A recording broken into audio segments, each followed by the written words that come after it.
Hi, Scott Tipton. I wanted to be able to give you an update on what we're working on in Washington.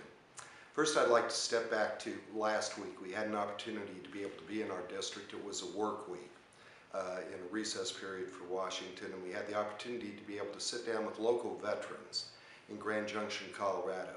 This has been a series of meetings that have been held from the Valley over into Pueblo and then ultimately Grand Junction, and the frustration that we're hearing out of our veterans community in terms of their issues regarding access to health care.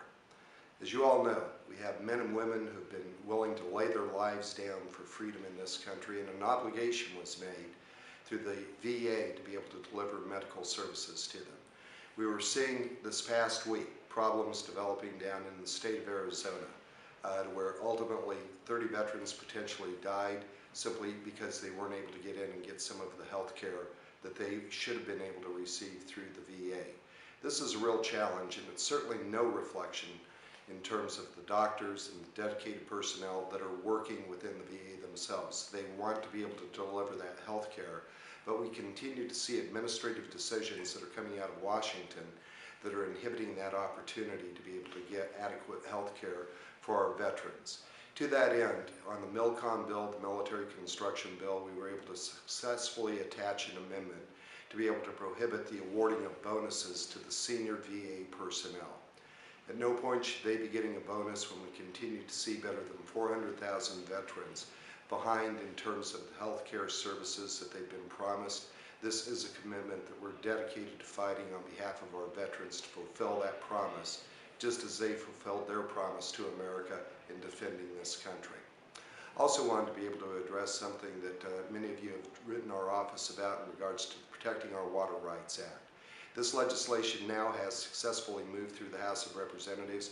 We were able to get bipartisan support for this bill, a common sense piece of legislation standing up for private property, standing up for our state laws, the priority systems in Colorado and throughout the western United States.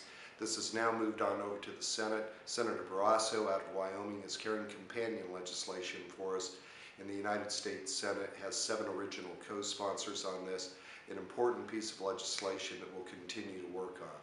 We also have some legislation that we're in the process of developing now on protecting our private property rights as well from encroachment by the federal government through the survey processes of the BLM, and we'll certainly keep you updated on that as we proceed.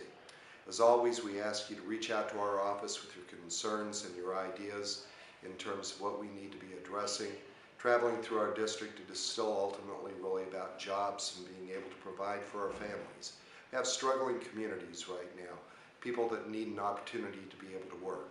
As we held meetings throughout the district, there was a constant theme that ran from small to larger businesses in terms of the moving regulatory bar, which is impacting their ability to be able to create jobs. And ultimately, that is reflected in our grocery bills. Those are added costs through regulations that are impacting our families. We'll continue to work on those legislation pieces to be able to create private sector jobs so that our people can get back to work, and we're going to be able to provide for our families.